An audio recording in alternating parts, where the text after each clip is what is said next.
لاکھوں درود ان پر جن کی بدولت رحمان ملا، قرآن ملا، ایمان ملا۔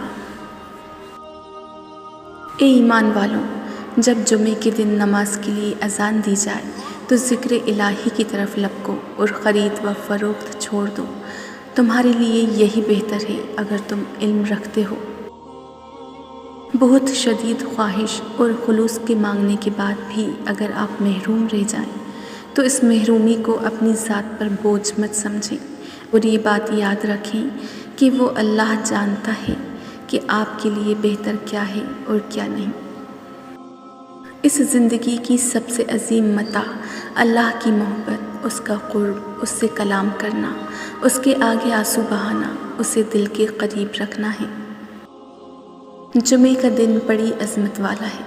حضرت آدم علیہ السلام جمعے کے دن جنت میں گئے، اسی دن وہاں سے واپس بھیجے گئے۔ اہم بات یہ ہے کہ آدم علیہ السلام کا جنت میں جانا بھی اللہ کی رحمت تھی، اور وہاں سے تشریف لانا بھی، کیونکہ وہاں سیکھنے گئے تھے، یہاں سکھانے اور خلافت کرنے آئے۔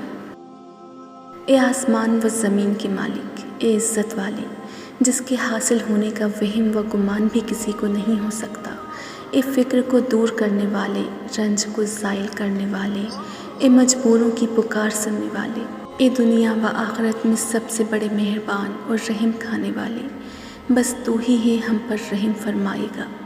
یا اللہ، بس تو ہی ہم پر ایسی نعمتیں فرما دے کہ تیرے سوا کسی دوسرے کی مہربانی کی ضرورت نہ پڑے۔